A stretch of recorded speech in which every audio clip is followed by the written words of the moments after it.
माननीय अध्यक्ष, माजी जिल्हा परिषद सदस्य, माजी सरपंच मोघण, ज्ञानज्योती विद्याप्रसारक संस्थेचे संस्थापक अध्यक्ष कैलासवासी नानासाहेब चिंधा कृष्णा माळींच्या पुण्यतिथीनिमित्त अभिवादन कार्यक्रम। धुळे तालुक्यातील मोघण येथील महाराष्ट्र राज्य पणन महासंघ, माननीय अध्यक्ष, माजी जिल्हा परिषद सदस्य, माजी सरपंच मोघण, ज्ञानज्योती विद्याप्रसारक संस्थेचे संस्थापक अध्यक्ष कैलासवासी नानासाहेब चिंधा कृष्णा माळींच्या पुण्यतिथीनिमित्त अभिवादन करण्यात आले।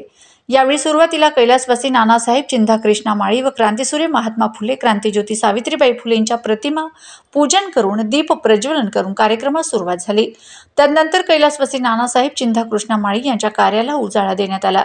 यावेळी कार्यक्रमाचे अध्यक्ष म्हणून सुभाष माळी हे होते, तर प्रमुख पाहुणे म्हणून ज्ञानज्योती विद्याप्रसारक संस्थेचे अध्यक्ष बापूसाहेब लोटन माळी यांच्या प्रमुख उपस्थितीत कार्यक्रम पार पडला।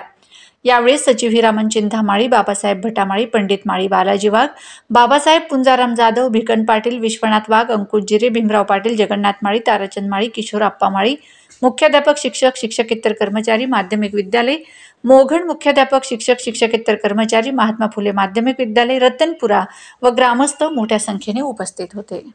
आज 6 फेब्रुवारी 2025 खरं तर हा आजचा दिवस आमच्यासाठी काळाचा दिवस आहे। काळाने आमच्यावरती जो मोठा घात केलेला आहे तो दिवस आजचा आहे, पण त्याच्यानंतर हा दिवस आम्ही एक संघर्ष मूर्तींची जो संघर्ष केलेला आहे पूर्ण जीवनाचा, त्या जीवनाचा आढावासाठी सुद्धा हा दिवस आम्ही मानतो। 6 फेब्रुवारी 2010 रोजी दिवंगत नानासाहेब चिंधा कृष्णा माळी यांना स्वर्गवास झाला।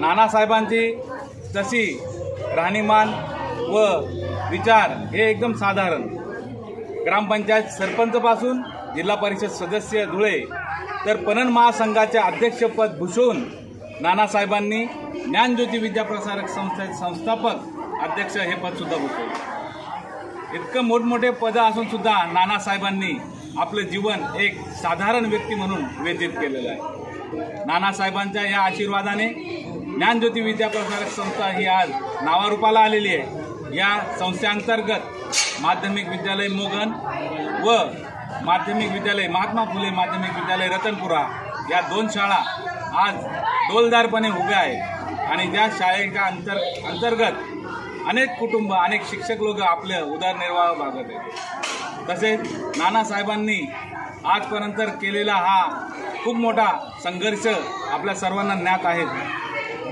नानासाहेब सरपंच पदापासून तर पणन महासंघाच्या अध्यक्षपदापर्यंत अनेक अडचणींना सामोरे देत, अनेक प्रसंगांना, अनेक आव्हानांना सामोरे जाऊन नानासाहेबांनी आज इथपर्यंत मजल मारलेली आहे। तर आज आपण सर्व इथं उपस्थित झालात। माध्यमिक विद्यालय मोघण या मैदानावरती आपण आज नानासाहेबांच्या आठवणींना उजाळा दिलात, त्याबद्दल मी संस्थेचे अध्यक्ष माननीय बापूसाहेब लोटन चिंधा माळी तसेच ज्ञानज्योती विद्याप्रसारक संस्थेचे सचिव दादासाहेब हिरामन चिंधा माळी यांच्याकडनं सर्वांचे आपण वेळात वेळ काढून उपस्थित राहिलात, त्यांच्याकडनं मी आभार व्यक्त करतो आणि आजचा हा छोटेखानी कार्यक्रम समाप्त होतो आणि नानासाहेबांसाठी भावपूर्ण श्रद्धांजली।